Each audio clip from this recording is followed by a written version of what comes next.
May sasabihin ako sa inyo na sikreto. Okay. Wag na lang.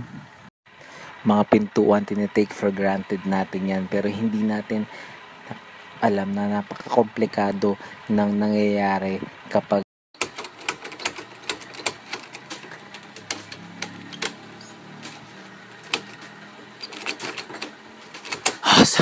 tatlong birdie akong nakita.